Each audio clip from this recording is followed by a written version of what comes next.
Falënderimet I takojnë Allahut subhanahu wa taala fuqiplot. Prej Tij ndihmë kërkojmë dhe vetëm tek Ai mbështetemi dhe vetëm prej Allahut falje për gabimet tona kërkojmë. Atë që udhëzon Allahu, askush nuk ka mundësi ta humbë, dhe atë që lën Allahu në humbje, askush nuk ka mundësi ta udhëzojë posti. Salat e selamet qofshin me më të dashurin e Allahut, mbi pejgamberin ton Muhammedin alayhi salatu wassalam, mbi familjet e tij të ndershme dhe mbi shokët e tij besnik dhe mbi mbar besimtarët të cilët e pasojnë rrugën e pejgamberit Muhammed deri në ditën e gjykimit. Dëshmojmë se nuk ka tjetër Zot që meriton adhurimin përpos Allahut subhanahu wa taala, I vetmi pa shoq. Dëshmojmë dhe deklarojmë se pejgamberi Muhammed është rob I Tij dhe dërguari I Allahut azza wa jall për njerëzimin. Vëllezër të dashur besimtar, tema jonë sot është për një cilësi të rrezikshme që nëse e pushton zemrën e njeriut, ja shkatron fen e tij dhe jetën e tij, si dhe shkatron marrëdhëniet me Allahun dhe me njerëzit dhe me gjithë të tjerët. Ajo është kjo cilësi e keqe është e shpërndar shumë dhe të gjithë njerëzit e kanë, por lumë për ata të cilët e menaxhojnë dhe e përmbajnë veten, ajo është zemërimi apo hidhrimi. Vëllezër të dashur besimtar, Allahu subhanahu wa taala ka thënë në Kur'an: "Wal kadhimin al-ghayza wal 'afin 'anil nas wallahu yuhibbul muhsinin." Allahu azza wa jall thot,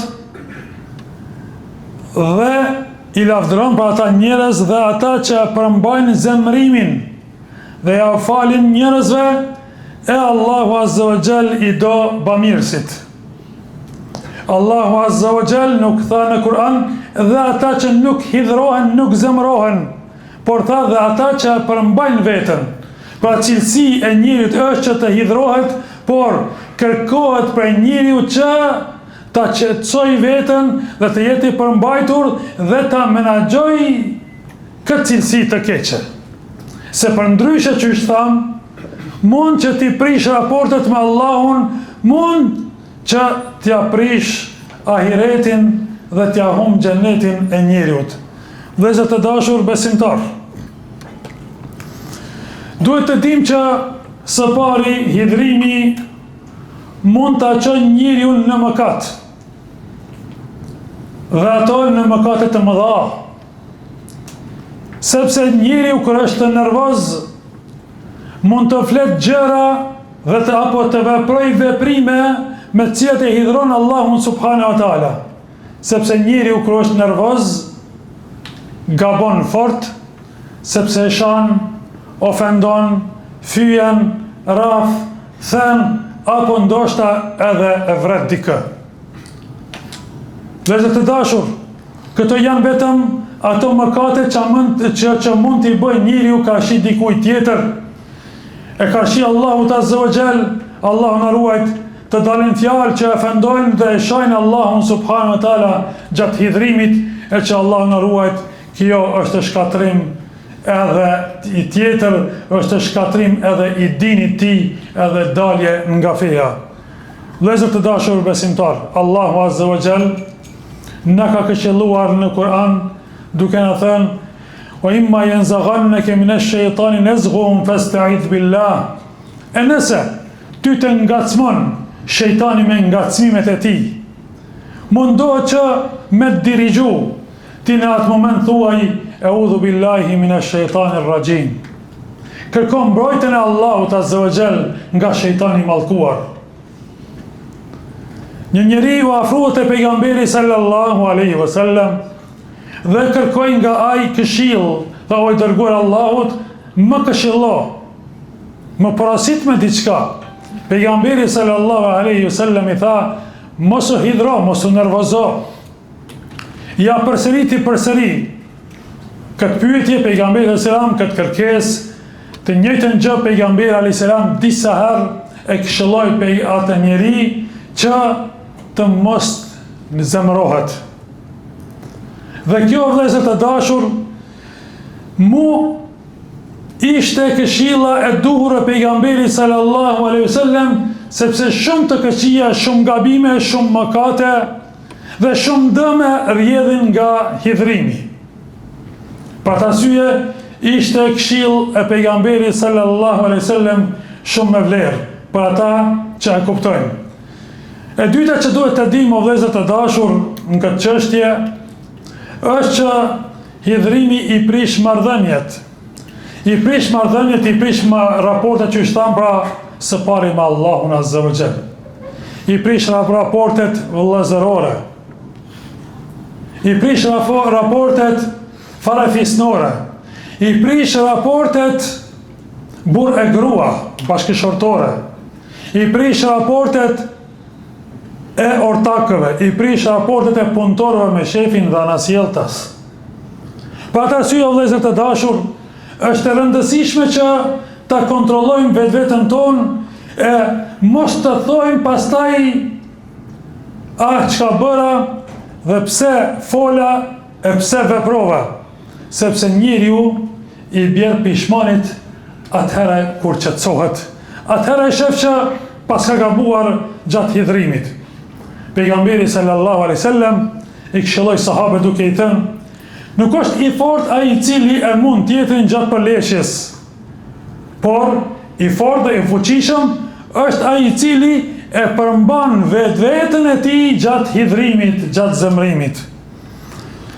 Vëllezër të dashur, e treta që ka të bëjë me këtë çështje, që duhet ta dimë që zemrimi, hidhrimi ka prish shumë familje dhe shumë lidhje bashkëshortore. Sa e sa shkrorizime ka ndodhur për shkak hidhrimit të ngutshëm, kanë marrë vendime të ngutshme. Burri është ndier i fyer nga gruaja e cila ka qenë e zemëruar dhe e cila ka flit fjalë që nuk është dëshme me fol. Dhe burri po ashtu ka fol fjalë të ngutshme kur ka qenë i hidhruar dhe ka marrë vendime të ngutshme dhe ka ardhur deri tek prishja e familjes dhe apo largimi i fëmijëve nga ajo shtëpi. E kurse Allahu azza wa jall në Kur'an na këshillon duke thënë: dhe silluni mirë me to, pra ju si familje silluni mirë pra me bashkëshorten dhe anasjelltas. Vëllezër të dashur,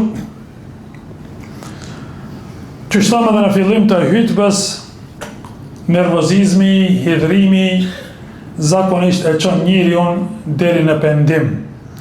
Pra do të veproj vepra që më pas do të pendohet, por jo çdo pendim ka përmirësim. Jo çdo pendim ka përmirësim. Ndoshta mund të themi që çdo pendim ka falje tek Allahu azza wa jall nëse njeriu kërkon falje. Por jo me do mos do të ketë edhe përmirësim. Nëse dikush dikë e ka vra, nuk ka më përmirësim të asaj gjendjes. Ka ndoshta falje, por jo përmirësim të gjendjes. Nëse dikush dikë e ka plagos, nuk ka përmirësim. Nëse dikush dikë e ka fyer rënd dhe keq, e që ka prish raporte, ndoshta ka përgoju dikë, dhe ai person e ka humb ndoshta edhe vendin e punës ku ka qenë, nuk ka më ndoshta përmirësim. Ndoshta ka pendim, ka falje edhe për njerëzve, ndoshta ka falje edhe për Allahut azza wa jall, por jo më do mos të ketë edhe përmirësim të gjendjes së mëparshme. Andaj, kur o vllai i dashur, kur je i hidhur, mos merr vendime. Pejgamberi sallallahu alaihi wasallam ka ndaluar që edhe gjykatësi të gjykoj kur është i hidhruar. Mos shkurorizo kur je i hidhruar. Mos e përzet dhe kë kur je i hidhruar. Mos ndërprit marrëdhëniet, mos u hakmer, as mos dërgo mesazhe me dikë kur je i hidhruar, as mos i flit dikujt kur je i hidhruar, por qetësohu. Andaj edhe atë që duhet ta dim për këtë çështje është që zemrimi, hidhrimi e prish trupin e njeriut dhe dëmton fort shëndetin e njeriut. Shumë sëmundje vijnë nga hidhrimi, andaj ishte këshilla pejgamberit sallallahu alaihi wasallam që mos u hidhro. Aritmia, tensioni i lartë, sëmundjet e ndryshme të diabetit e nuk diçka, shumica e këtyre, stresi, ngarkesat e ndryshme janë si bazë, pra e kanë hidhrimin dhe zemrimin. E çdo kush prej neve pyetet dhe thot, e si ta te i kalojmë dhe si ta menaxhojmë në hidhrimin dhe zemrimin. Ja pra këshilla dhe ilaçi profetik për përmbajtjen dhe kontrollin mbi hidhrimin dhe nervozizmin. E para, o vëllezër të dashur, është që të kërkojmë mbrojtjen e Allahut Azza wa Jall nga shejtani i mallkuar. Pejgamberi alayhis salam e pa një njeri i cili i ishte i hidhruar dhe bërtiste dhe tha, unë e di një fjalë që nëse e thot ky njeri e te i kalon atë çka është duke e ndier. E pyetën çka u dërguar Allahu, tha me thënë a'udhu billahi minash shaitanir rajim. Kërkojmë mbrojtjen e Allahut nga shejtani i mallkuar. E dyta është heshtja. Pejgamberi sallallahu alaihi wasallam ka thënë, kush është hidhruar dikush për juve, felyaskut, le të hesht. Dhe po ashtu thot pejgamberi sallallahu alaihi wasallam, men kana yu'minu billahi wal yawmil akhir falyakul khairan aw liyasmut. Thot kush do për juve që beson Allahun dhe ditën e fundit, le të flet fjalë të mira ose le të hesht. Pra heshtja po ashtu është një pjesë e ilaçit për këtë sëmundje dhe për këtë cilësi të keqe. E treta, o vëllezër të dashur, është ndryshimi i pozitës. Thot pejgamberi sallallahu alaihi wasallam, nëse hidhrohet dikush, nëse është në këmbë, le të ulet, sepse ul tensionin. Nëse është i ulur, le të shtrihet. Ilaçi tjetër po ashtu është edhe marrja e abdesit. Nëse dhe kështu nuk qetësohet njeriu, le të shkon dhe le të merr abdes, do të kthehet tjetër njeri. Sepse abdesi, o vëllezër të dashur, ka ardhur me një hadith të pejgamberit sallallahu alaihi wasallam që zemrimi është prej shejtanit dhe shejtani është i krijuar prej zjarrit, e zjarrin e shuan uji. Andaj, nëse dikush për juve zemrohet, le të merr abdes. Ky njeri kështu do të arrijë ta menaxhoj hidhrimin e tij dhe nervozizmin që e ndjen. Po ashtu edhe e fundit të vëllezër për këtë çështje është që njeriu ta kujtoj faljen e Allahut subhanahu wa taala ndaj atij personi dhe ta kujtoj se çfarë shpërblimi do të fitoj nga Allahu subhanahu wa taala. Pra Allahu azza wa jall ja fal njerëzve të cilët e përmbajnë zemrimin e tyre dhe nuk veprojnë me hidhrim. Dhe është një hadith i pejgamberit sallallahu alaihi wasallam ku flet për një shpërblim të veçantë për ata njerëz të cilët e përmbajnë hidhrimin e tyre. E kur thot pejgamberi sallallahu alaihi wasallam, pra kush e përmban vetveten e tij gjatë hidhrimit, gjatë zemrimit, edhe pse ka mundësi me shfaq dhe me u hakmar për atij personi, ka mundësi me zbatu shumë let atë që mundet për në atë moment, Allah, por nuk vepron.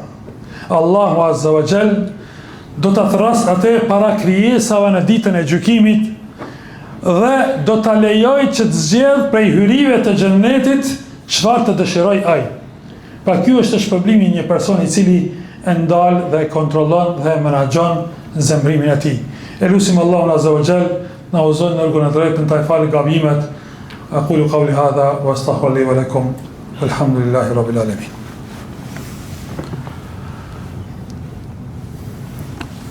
Alhamdulillahi rabbil alamin wa afdalus salatu wa tamu taslim ala nabina Muhammedin sallallahu alaihi wasallam. Falenderojmë Allahun azza wa jall, salatu wa salam në dërgon pejgamberit ton Muhammedit alaihi salatu wa salam. Vëllezër të dashur besimtar, menaxhimi i nervozizmit arrihet me edukimin dhe me stërvitjen e nefsit, me stërvitjen e vetvetes tonë. Askush nuk mund të thotë që ja, unë nga natyra jam nervoz, nga natyra unë zemrohem, edhe unë veproj kështu. Jo, kjo arrihet nëse njeriu edukon vetveten e tij me këto ilaçe profetike që e përmendëm. Edhe kujdes duhet të kemi, sepse hidhrimi në familje ndikon edhe tek edukimi i fëmijëve. Sepse dhe ata fëmijë më pas mendojnë që zgjidhja e problemeve qenë ka vetëm kjo rrugë. E ajo është përmes zemërimit. Jo, o vëllezër të dashur, sepse me këtë mund të japim edhe mesazh të keq, edhe mund të i mësojmë edhe fëmijët tanë apo të tjerët me hidhrim, e më pas sa herë që ata të veprojnë gjatë hidhrimit dhe të gabojnë, edhe ne të marrim mëkatet e tyre t'i bajmë, edhe nëse nuk jemi të gjallë, sepse ne e kemi mbjell këtë cilësi të keqe tek ata dhe i kemi keq edukuar ata. Andaj të kemi kujdes dhe të kemi parasysh këto ilaçe që i përmendëm, pra e para të kërkojmë mbrojtjen e Allahut, e dyta të heshtim dhe mos të debatojmë në atë moment, të ndryshojmë pozitën, të marrim abdes, të largohemi derisa të qetësohemi, mos të marrim vendime të ngushme, edhe ti kujtojmë pasojat e hakmarrjes dhe po ashtu të dëshirojmë dhe të lakmojmë në faljen dhe në shpërblimin e Allahut subhanahu wa taala. Elusim Allahun azza wa jall të na bëj prej robëve të përmbajtur. Elusim Allahun azza wa jall të na bëj prej robëve që qetësojnë vetveten e tyre kur janë të hidhruar. Elusim Allahun azza wa jall që të na dhurojë durim dhe butësi në zemrat tona dhe në veprimet tona. Elusim Allahun subhanahu wa taala të na udhëzojë neve dhe përmes neve të udhëzojë edhe të tjerët. Elusim Allahun azza wa jall të shërojë të sëmurit tanë, të laj borxhet tona, të mëshirojë të vdekurit tanë. Elusim Allahun azza wa jall të ndihmojë muslimanëve kudo që të jenë nëpër botë. Amin, amin, amin. Walhamdulillahi rabbil alamin. Wa aqimus salah. Inna salata tanha anil fahsha'i wal munkar. Wa la dhikrullahi akbar. Wallahu ya'lamu ma tasna'un.